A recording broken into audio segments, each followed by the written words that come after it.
estudio Francisco Abundis, Paco, director de Parametría. Gracias. Ahora que las encuestadoras pues están siendo muy solicitadas, vamos a ver también cómo va este proceso de Morena. Ya por lo pronto ya hay un primer aspirante que presenta sus 2 casas encuestadoras y hoy vamos a analizar este asunto de lo que fue el Estado de México, las elecciones, que sigue siendo interesante revisar los números. Claro. Bienvenido, Paco. Gracias, ¿cómo está, Lupita? Pues sí, mira, yo creo que es dado el tamaño del Estado de México, y dado el tamaño del electorado, más de 12 millones de personas, votaron 6 millones, una primera, pues, pregunta ha sido ¿por qué la participación? ¿No?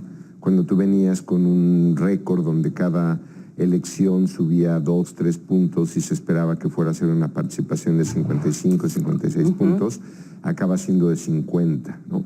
Es como un primer dato que llama mucho la atención. El segundo es, pues ciertamente, la idea de la sobreestimación de Morena, que en un sistema multipartidista, Lupita, en realidad nunca se mide la distancia entre la primera y la segunda fuerza. En realidad se mide la medición por cada fuerza electoral y a partir de ahí calculas el error. Entonces, digamos, todos esos análisis que se han hecho cuestionando esa diferencia, que hubo colegas que tuvieron hasta 24 puntos de diferencia, en realidad no es la forma de evaluar. Tienes que ver cuánto se dijo que iba a ganar el PRI, cuánto sacó, cuánto iba a sacar el PAN y cuánto sacó, cuánto iba a sacar Nueva Alianza y cuánto sacó el PRD, porque cada una de esas fuerzas se votó.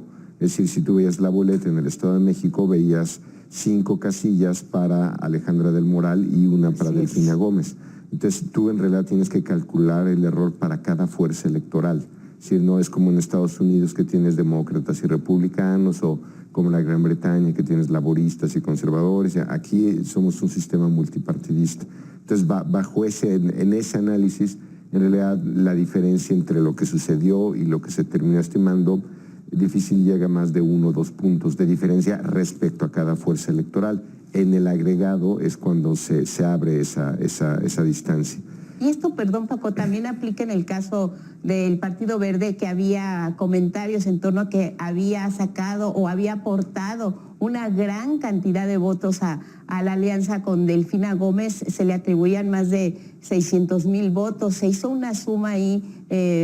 ¿Cómo se obtiene, por ejemplo, el porcentaje en este caso de Delfina Gómez, que solo tuvo una aparición en boleta con los partidos que la respaldan? ¿Cómo se reparte o cómo se otorga el número de votos a cada uno de los integrantes de esta coalición? Lo que sabemos, digamos, o lo que tenemos de antecedente es que el Partido Verde históricamente consigue 5 o 6 puntos, pero si revisas la elección de hace 6 años, esa fue la diferencia porque en esa ocasión el Partido Verde estuvo con la alianza del hoy gobernador, estuvo con el PRI. En realidad, los votos que obtuvo hace 6 años Delfina Gómez con los que obtuvo Alfredo del Mazo, el actual gobernador, ella ganó, Delfina Gómez. Con la alianza y es básicamente el Partido Verde es fundamental ahí, es que termina siendo 2.8 la diferencia.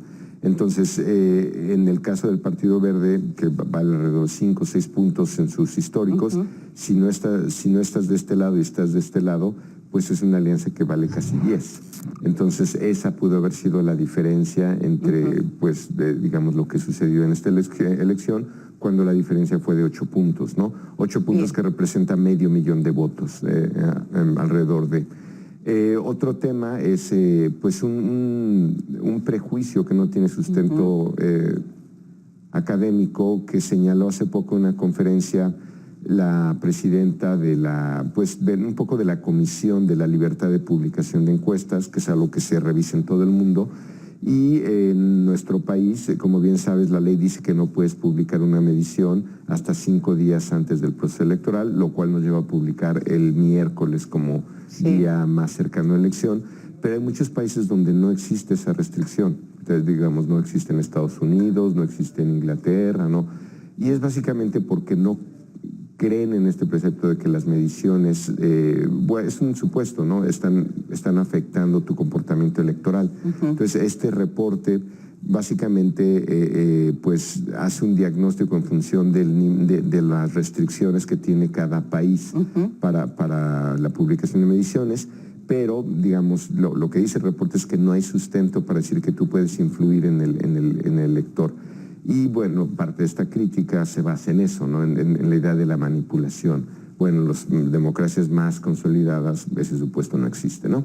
Ahora bien, respecto a las respuestas que podamos tener de lo que pasó el domingo 4 de junio, te voy a enseñar un primer gráfico, donde es evidente que hubo una correlación entre el nivel de participación y la preferencia por cada candidato. Estas son las secciones electorales, ¿no? Se ve un gráfico un poco saturado, pero lo que puede ver el auditorio es esta línea que va a la mitad y que va en sentido positivo.